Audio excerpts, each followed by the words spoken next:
그러니까 지금 서로 국제법을 위반했다는 네. 거거든요. 일본이 먼저 얘기를 했고 우리가 이제 거기에 반박을 같이, 했죠. 네. 누가 국제법을 위반한 겁니까? 글쎄 일본 정부 입장에서는 이제 국제법 위반의 구체적인 내용을 지금 그 통상 규제, 수출 규제에서 조금 더 시각을 넓혀갖고 그 청구권 협약 제2조를 네. 위반했다고 하는 거죠. 네. 그러니까 이미 청구권 협약을 통해서 완전하고도 최종적으로 한일 간의 청구권 문제가 해결됐다고 하는 건데 네. 그렇기 때문에 한국이 대법원 판결을 통해서 다시 한번 청구권을 주장했다는 자체가 이제 국제법 위반 넘어서서 전후 국제 질서 자체에 대한 도전이라고 그렇게 크게 얘기를 했습니다. 네. 그랬더니 이제 우리 정부가 그거는 국제법을 위반한 당사자는 일본 당신들이다 이렇게 얘기를 했죠. 우리 정부의 주장은 그 이전에 이제 불법적인 식민 강점을 통해서 그 수없는 수탈과 인권 침해를 한 자체가 국제법 위반이라는 얘기죠. 네. 근데 문제는 그 청구권 협약 제2조 그리고 제3조에 대한 해석 논의가 지금 굉장히 불이 붙은 겁니다. 일본 쪽에서도 만만치는 않아요. 예, 저희가 지난 시간에도 네. 한번 이 주제를 다뤘었기에 네. 아마도 참고하실 수 있는 그런 사항들이 있는데 네. 일본 정부 지금 고노 외상이 주장하고 있는 국제법 위반의 구체적인 내용 그리고 네. 근거를 우리는 또 레퍼런스를 가지고 이야기를 하지 않습니까? 네. 데이터 갖고 얘기하겠습니다. 네. 그냥 네. 주장만 하지 않으니 네. 그 데이터에 대해서 좀 자세하게 설명해 주세요. 뭐 아시다시피 지난 시간에 말씀드린 거는 수출 반도체 소재 수출 규제에 대한 WTO 그 통상 관련 법규를 말씀드린 거고요. 이번에는 일본이 좀 전선을 바꿨어요. 이제 그 역사 문제로 들어갔습니다. 그리고 사실 가면 갈수록 일본한테 불리한 건데 청구권 협약에서 이미 다 타결됐다라고 얘기를 한 거죠. 근데 이제 한국 정부에서는 그것이 아니다. 근데 사실 이 항상 말씀드리지만은 대법원 판결, 징용 손해배상에 대한 판결은 그 청구권 협약 제2조에서 얘기하는 그 청구권의 포괄 범위를 벗어나요. 사인 간의 소송입니다. 손해배상 소송인 거죠. 네. 근데 청구권 협약 제2조에서 얘기하는 그 완전하고 최종적으로 타결된 그 청구권은 미수금이나 보상금이나 그 다음에 기타 청구권을 얘기하는데요. 네. 그거는 국가가 외교적 보호권을 통해서 청구할 수 있는 그런 식의 청구권이고요. 이거는 완전히 그 기업과 개인 간의 손해배상 청구권 문제들이거든요. 거기까지 얘기를 안 하죠. 지난 시간에 그 야나이 순지 당시 조약국장의 일본 의회 예산 관련 위원회 그 답변을 말씀드렸잖아요. 근데 그거는 당연히 이렇게 보니까 그게 과연 일본 정부의 공식 입장이냐라는 얘기가 조금 이렇게 좀 얘기가 나오고요. 예. 뭐 제3자도 과연 그렇게 볼 것이냐 그런 얘기가 나오는데 국제법을 이루는 가장 기초 재료가 뭐냐면 국가 실행이에요. 국가가 했던 행위가 축적돼서 관습이 만들어지고 그 관습이 결국은 강제적 규범이 되는 건데요. 네. 그 국가 실행을 만드는 가장 기초적인 재료가 그 외교정책 당국자의 공식적 발언입니다. 한 나라의 외교부 조약국장이 국회에 가서 답변을 한 내용을 공식적이지 않다라고 얘기하는 거 좀 이해가 안 되는 것 같고요. 그거는 고노 외상도 받아들였습니다. 이게 야나이 순지 국장뿐만 아니라 여러 차례에 걸쳐 갖고 일본 정부의 책임 있는 당국자들이 그 얘기를 했습니다. 그리고 이제 나아가서 그것만 얘기한 게 아니라 그 일본 정부뿐만 아니라 일본 법원도 그걸 인정을 했어요. 일본 정부. 그러니까 보통 이렇게 야나이 슌지 국장 이야기만 하면 그거 일본 외무성만의 입장 아니야라고 반론을 제기하시는 분들이 계신데 그게 아니라는 말씀이신 아닙니다. 거예요? 국가 실행의 가장 핵심적인 재료가 되는 게 그 뭐 미역국 먹는데 간장 안 넣으면 어떻게 되겠습니까? 그런 식으로 가장 핵심적인 게 그 나라 외교 정책 당국자, 고위 당국자의 책임 있는 발언인데요. 한 나라의 조약국장이 일본의 외무성 조약국장이 일본 의회에서 특정 사안에 대해서 공식적인 발언을 한 게 속기록으로 남아 있는데 그걸 아니라고 얘기하면 어떡합니까? 지금 현재 그 전후국제법은 특히 그런 문제에 대해서는 받아들이는 입장이거든요. 그게 아니라면 뭐죠? 예.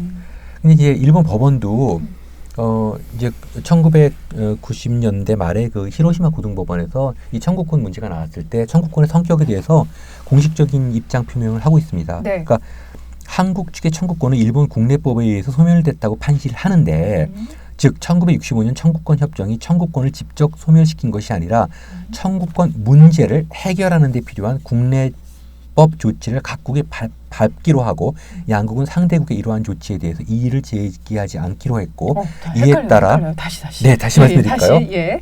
청구권을 직접 소멸시킨 건 아니고 아니라는 것이죠. 청구권을 소멸시키기 위한 각 양국의 국내법적 조치를 취하기로 약속을 했다는 거죠. 그래서 일본 같은 경우는 1965년에 재선권 조치법이라는 일본 법을 통해서 일본의 청구권을 소멸시켰습니다. 네. 우리는 한일 양국의 이 청구권 협약에서 우리 청구권만 생각하죠. 일본은 그렇게 생각 안 합니다. 일본은 일본 청구권이 있다고 생각해요. 왜냐하면은 이게 황당한 날강도 같은 표현인데요. 네. 자기네가 한국에 놓고 온 재산들이 있다는 거예요. 그걸 청구할 수 있다고 생각을 하는 거죠. 근데 이건 말도 안 되는 소리죠. 강도가 이제 장비 들고 문 뜯고 들어왔어요. 그리고 다 털어갔는데 나중에 경찰에 가서 나 거기 놓고 온데 장비 그거 좀 청구해야겠다 이렇게 얘기하는 거예요. 그렇기 때문에 일본은 일본의 재산법 조치법에 따라서 일본 국민에 대한 청구권을 소멸시켜버렸다는 소리죠. 예.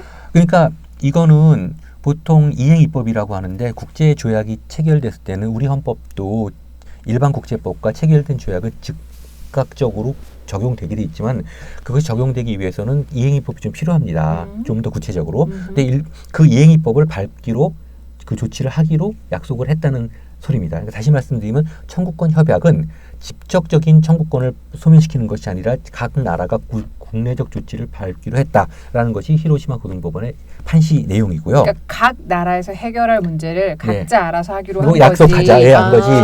그렇게 얘기하거든요. 근데 이 히로시마 고등법원의 이 내용을 보면요, 일본 법원에서는 우리 청구권을 잘 인정을 안 해요. 일본 내에서는 이미 청구권이 소멸됐다고 보는 겁니다. 그래서 재산법 조치법이 있어요. 이거에 따라서 일본 사람들은 예전 그 식민 강점 때 한국에 놓고 온 재산이나 이런 거에 대해서 한국에 청구를 못하게 돼 있습니다. 소멸됐다고. 네. 이렇게 된다는 거죠. 그렇기 때문에 일본 같은 경우는 청구권이 소멸됐는데 한국은 그런 식의 조치가 없기 때문에 한국에서는 그 청구권이 살아있는 거예요. 그렇기 때문에 그 청구권 협약에 따라서 대법원이나 각 법원이 그 문제를 해석할 수 있는 거죠. 근데 중요한 거는 이제 일본인들이 얘기하는 거는요.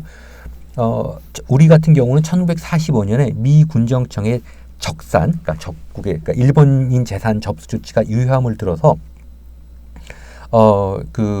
그런 식의 이미 그 법적 조치를 이제 미 군정에서 이미 처리를 해놨어요. 네. 그렇기 때문에 뭐 양쪽 다 일본 사람들이 그 강점 기간 동안에 한국에 가지고 있었던 재산, 그러니까 못 가지고 오니까 집 같은 거 번쩍 못 들고 오지 않습니까?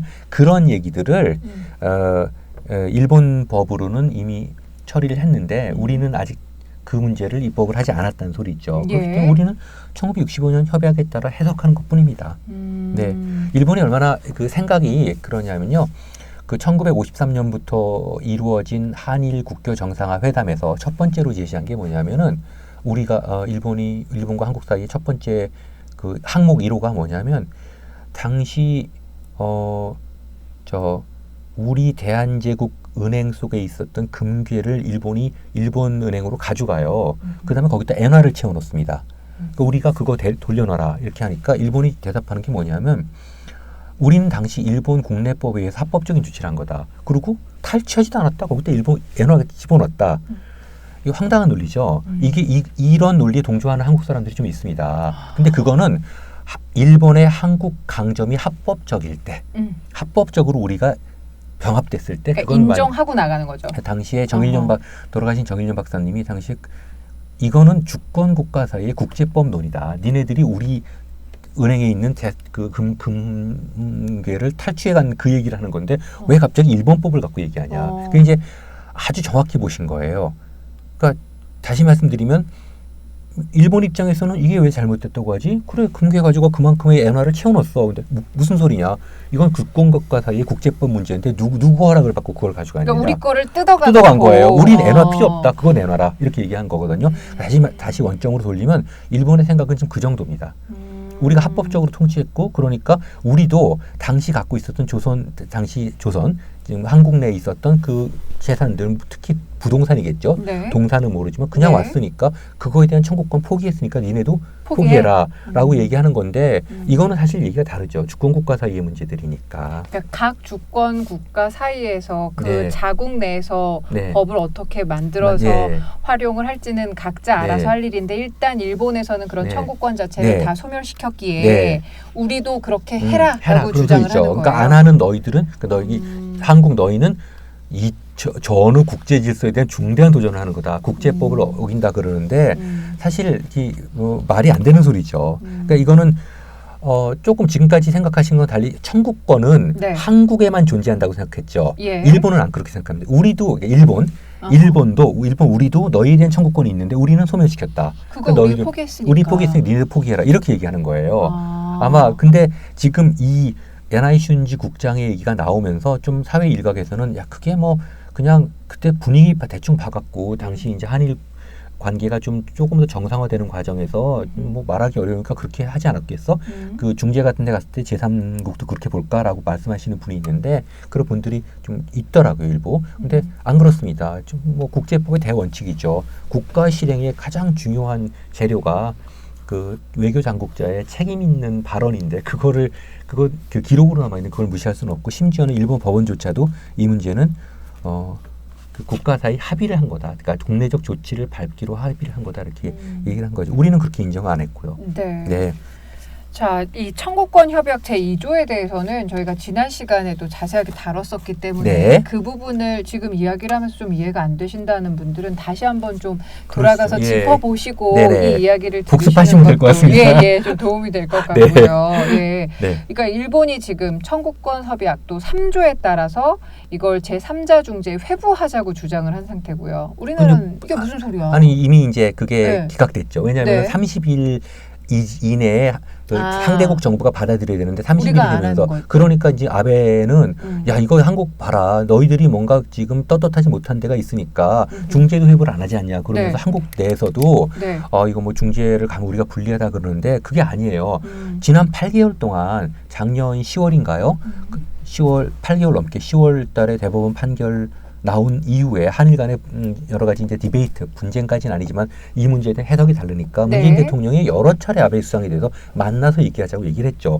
근데 그런 만나서 얘기하자는 걸 다 지금 거부한 다음에 갑자기 이 문제를 제기하고 나서 중재를 하자고 하니까 중재를 들어가기 위한 외교적 노력이 일본한테 부족하죠.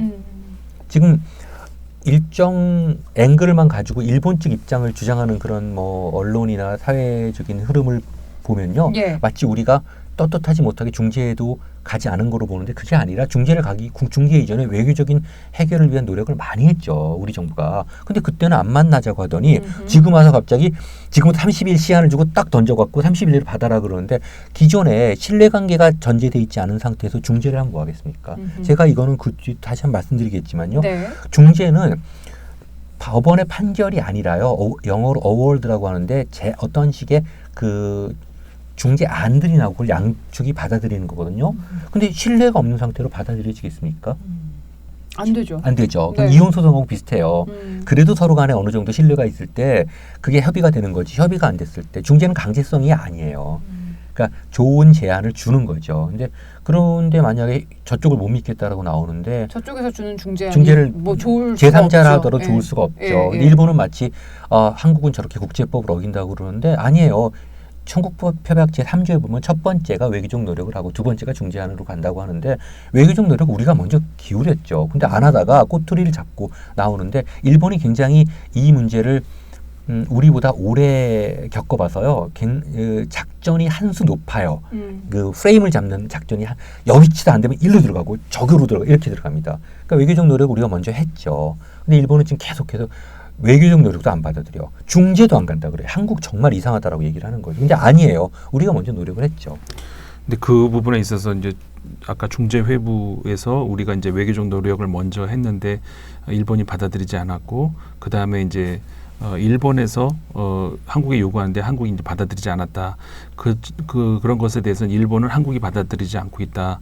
근데 우리는 무슨 소리냐, 우리가 먼저 노력을 했는데 너희가 안 받아서 결국 이렇게 된 거 아니냐라고 이제 그렇게 말씀을 설명해 주신 거잖아요. 네네, 그렇죠. 근데 이게 어쨌든 간에 국제 여론에서, 국제 여론이라는 것은 어쨌든 간에 그게 진실 여부와 관계없이 어떻게 알려지고 있고 그거죠. 어떻게 네. 받아들여지고 네. 있느냐 문제잖아요. 그 차원에서 보자면은 이게 이제 우리나라가 좀 밀리는 건 사실이에요. 그 부분에서는. 네. 요건 나중에 따로 또 이제 네. 기와 같은 말씀을 드리겠는데 네. 그 부분에 있어서 밀리는데 그것도 이유가 있긴 있는데 어쨌든 간에 그 부분에서 정부가 좀 그 국제전에서 밀린 건 사실이다. 맞아요. 근데 정부의 문제도 좀 그런 게 이 일본의 그 변화무쌍한 작전을 간파하고 네. 우리가 프레임 전쟁을 나가야 되는 건데 네. 이게 국제적인 미디어가 어떠한 영향을 갖고 있는 이런 문제들에 대한 생각이 없죠. 외교를 글로벌 시각에서 외교를 해본 나라가 좀 아니라서 그런 네, 것 같은. 네. 저는 조심스럽게 그렇게 바라보는데요. 지금 말씀하신 것처럼 분명한 논리가 있는데 이런 얘기 못 하거든요. 그러니까 이제 국제사회라는 것이 법 논리가 있고 정치 논리가 있잖아요. 네. 그러니까 법적으로 합당하고 하더라도 정치적으로 밀려버리면 소용이 없어버리는 없죠. 거죠. 전쟁도 하는데요. 그러니까 전쟁까지 하는 전쟁도 하는 세상. 사람인데요. 예. 그렇기 때문에 그 두 측면을 이제 같이 봐야 되는데 물론 이제 명분 싸움에서 지금 교수님 말씀하신 것처럼 법적으로 우리가 이제 명분이 앞서 있을 때 그거를 이제 강하게 밀 수 있는 어떤 힘이 생기는 건데 그거를 잘 활용을 못한 측면은 있고 물론 그게 꼭 그게 국제 여론이 이렇게 만들어졌다고 해서 그럼 국제 여론을 그렇게 방치한 우리가 잘못이냐 그게 아닐 수도 있어요. 여론이라고 하면 여론이 다 진리인가? 뭐 민주사회에서 이제 그 민의가 진리다라고는 그렇게 뭐 말은 하긴 하지만 사실관계가 아닐 수도 있죠. 그렇죠. 그러니까 국제 여론이 저는 다만 객관적으로 국제 여론이 그렇다라는 말씀을 드린 것이고 당연하죠. 예. 그런데 국제 여론이 지금 현재 그 맞느냐 하면 저는 그렇게 동의는 하진 않아요. 뭐 어쨌든 간에 이제 그렇다는 사실만 알려. 우리는 그 지금 중요한 그 어떻게 보면은 그 분쟁, 특히 어떻게 보면 일본이 도발을 한 거잖아요. 네. 그 상황에 놓여 있는 상황에서 정말 그 어떻게 보면 다른 어느 때보다 좀 국민 여론이 뭉쳐야 되는 그런 시점이기도 하고 동시에 굉장히 냉철하게 지금 생각을 해야죠. 그러니까 우리가 무조건 이긴다라는 생각보다는 어느 면에서 우리가 불리하고 있고 어느 면에서 우리가 강점이 있고 이런 것들을 정말 차가운 머리로 생각을 할 필요는 있다. 네. 그 차원에서 한번 말씀을 드립니다. 예. 네, 그러니까 이런 그 상황에서 우리가 뭉쳐야 된다는 표현을 하셨는데 사실은 이론적으로 중무장하지 않으면 그리고 사실관계를 명확하지 않은 상황에서는 뭉칠 수가 없어요. 그렇죠. 사실은 맞아요. 그 그렇죠. 뭉치기 위해서라도 그러니까 국민들 입장에서도 정부를 도와주고 싶어도 내용을 알아야 이게 돼요. 맞나? 그리고 일본에서 이렇게 얘기하는데 혹시 일본 말이 맞는 거 아니야? 그러니까 막상 딱 나서기가 지금 일본 말을 보는 것까지는 모르겠는데 제가 되게 분노하는 거는 한국 내의 토착. 그러니까 저는 토착 외구들. 다시 말씀드리지만 아베가 안 미워요. 왜냐면 아베는 일본 사람이에요. 그렇지. 아베는 일본 사람인데 그게 왜 미워요? 그건 그 인간은 그런 인간이에요.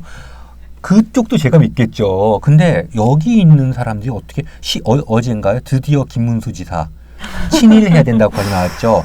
근데 그 논리가 궤변인 게 그 반대의 논리가 뭐냐면 지금 친북할 때가 아니고 누가 지금 친북을 하고 친공이라는 게 뭐예요? 누가 지금 그러니까 그런 게 친일해야 된다고 나왔는데 이제는 급하니까 본인들이 가리고 있던 본색이 드러나는 것 같습니다. 그러니까 친일이라는 게 일본과 호혜 평등 교류하자는 건 좋은데 일본의 과거사에 대한 인식까지 같이 간다는 건 말이 안 되잖아요. 그렇죠. 그러니까 사실 우리 언어에서 하나가 이제 좀 애매하게 만들 수 있는 요소가 하나 있긴 있어요. 이 친자가 친일 했을 때 친자가 이게 외국어로 번역을 해 놓으면은 불어든 이제 뭐 어떤 언어든 간에 그렇죠. 저는 불어라고 하신 줄 알았는데 워낙 불어를 잘하시니까 불어가 아니고 프로. 예. 저는 왜 그 불어로 들렸지? 그러니까 제가 잘못했을 거예요. 아니 프로로 이렇게 해놓으면은 이게 외국어로 번역을 했을 때는 그게 왜 좋은 거 아니야? 이렇게 생각을 할 수가 있다는 거죠. 일본에 대해서 미워하는 것보다는 잘 지내는 게 좋잖아. 근데 우리가 말하는 친일은 그런 의미의 친일이 아니잖아요. 네, 그렇죠. 일본 국민들도 그런 오해를 해요.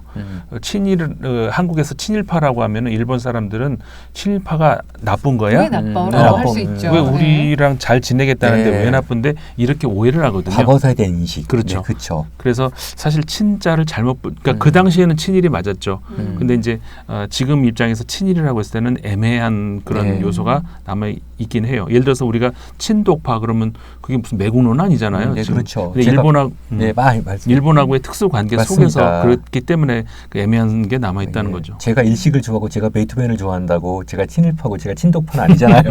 그렇죠. 예, 근데 이제 과거사에 대한 핵심적인 인식 그리고 좀 다른 얘기인데 그 일본 사람들이 한국 와서 첫 번째 느끼는 게 항상 일본 방송만 듣다가 굉장히 한국 사람들이 공격적일 줄 알았는데 굉장히 친절하고 참 네. 좋은 나라다. 네. 그런 식으로 지금 국민 여러분께서 만나는 일본 그냥 친구들에 대해 좀 더 친절하고 이렇게 잘 해주실 필요가 있습니다. 그래서 가봤더니 한국이